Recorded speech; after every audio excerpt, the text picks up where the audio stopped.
अस्सलाम वालेकुम जनाब, कैसे हैं आप। उम्मीद करती हूँ कि आप लोग खैरियत से होंगे। शुरू करते हैं आज की वीडियो इस दुआ के साथ कि मुझे देखने वाले, मुझे सुनने वाले, मुझे जानने वाले दुनिया में जहाँ कहीं भी हैं, अल्लाह पाक उन सबको अपने हिफ्ज़ व ईमान में रखें। आमीन सुम्मा आमीन रब्बुल आलमीन।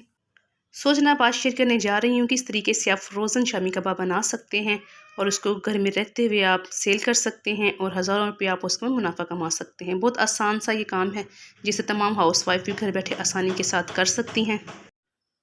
शामी कबाब आप बीफ के भी बना सकते हैं, आप चिकन के बना सकते हैं, आप मटन के बना सकते हैं। जिस किस्म की आपको रिक्वायरमेंट हो उस तरीके के आप बना सकते हैं। आप शामी कबाब बनाएं, फ्रीज़ करें और उसकी पैकिंग करें। 6 की पैकिंग कर लेंगे। 1 दर्जन के हिसाब से आप दे सकते हैं, इसको 6 के हिसाब से दे सकती हैं। जिस तरह से आपको मुनासिब लगे आप कर सकते हैं। सबसे पहले हमने चने की दाल ले ली है, उसको धो के अच्छे तरीके से पानी के अंदर हमने भिगो के रख दिया था। 1 अदद बड़ा प्याज लिया हमने, लहसुन लिया, हरी मिर्चें ली, अदरक का पेस्ट लिया हमने। तमाम चीज़ें हमने दाल के अंदर डाल के रख दी। खुश्क मसालों में हमने पिसा हुआ जनाब धनिया ले लिया था, हल्दी ले ली, पिसी हुई लाल मिर्च हमने इसके अंदर ऐड की है। आप चाहें तो इसके अंदर कुटी हुई मिर्च भी ऐड कर सकते हैं। अपनी क्वांटिटी के हिसाब से आप ये मसाले भी इसके अंदर ऐड करेंगे। नमक हमने जनाब इसके अंदर ऐड कर दिया है। 1.5 kg हमने दाल ली थी, जिसको हमने आधा घंटा पहले धोकर भिगो दिया था और उसके अंदर तमाम मसाले जात हमने ऐड कर दिए थे। उसके बाद जनाब हमने चिकन ले लिया था हमने ब्रेस्ट पीसेस का। ये ज़्यादा अगर हम शामी कबाब बनाते हैं तो ये वाले जो चिकन है ये ज़्यादा बेस्ट रहता है। अच्छे तरीके से जनाब मीडियम फ्लेम के ऊपर हमने इसको हाफ़ डन होने तक पका लिया। जब ये हाफ़ डन हो गया उसके बाद हमने इसके अंदर ज़ीरा ऐड किया, पिसी हुई काली मिर्च ऐड की, पिसा हुआ गरम मसाला ऐड किया, ड्राई रोस्ट हमारे पास पिसा हुआ गरम मसाला बना के रखा वो हमने ऐड किया और सफ़ेद मिर्च थी वो हमने इसके अंदर ऐड कर दी। उसके बाद मज़ीद हमने इसको अच्छे तरीके से पानी के खुश्क होने तक दाल हमारी बिल्कुल गल जाएगी, हमने इसको पका लेना है।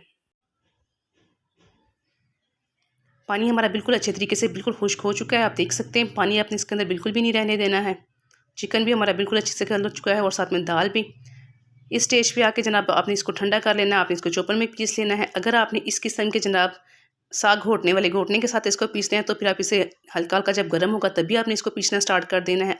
अगर आप इसे चॉपर में या कुंडी में पीस रहे हैं तो आप दाल को ठंडा करके फिर इसे आप पीसिएगा। सो जनाब, हमने अच्छे तरीके से दाल को इसी के साथ पीस लिया है। आप देख सकते हैं माशाल्लाह से हमारा चिकन भी बहुत अच्छे तरीके से इसके अंदर पीस चुका है।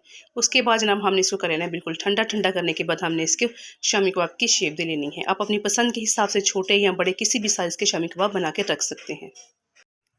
शामी कबाब जब बना कर रखें तो आपने इस तरह की प्लास्टिक शीट का इस्तेमाल करना है ताकि फ्रीज़ होने के बाद भी शामी कबाब आपस में चिपके नहीं। जनाब हाफ़ हमने ऐसे ही डन करके बना के रखी थी, हाफ़ के अंदर हमने धनिया ऐड कर लिया था। धनिया वाले माशाल्लाह से बहुत अच्छे और मज़े के बनते हैं।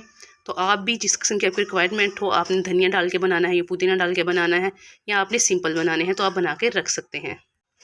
धनिया वाले शामी कबाब अगर हम ज़्यादा अरसे के लिए फ्रीज़ करते हैं तो धनिया पड़ा पड़ा इसके अंदर ब्लैक हो जाता है। सो इसीलिए हमने शामी कबाब बनाए थे धनिया वाले और हाफ़ हमने इसके बगैर बनाए थे।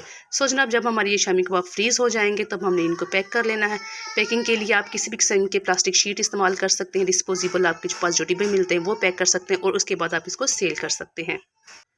घर में रहते हुए ख़वातीन के लिए बहुत ही मुनाफा बख्श कारोबार है। इस किस्म के डिब्बों में डिस्पोजेबल ये जो बहुत सस्ते भी मिलते हैं, आप इसमें पैक करके इसको सेल कर सकते हैं। सो जनाब, if you like this video so please like and share this video and subscribe my channel and press bell icon. मिलते हैं किसी अच्छी और इन्फॉर्मेटिव वीडियो में इंशाल्लाह। टिल देन अल्लाह हाफिज़। Thanks for watching.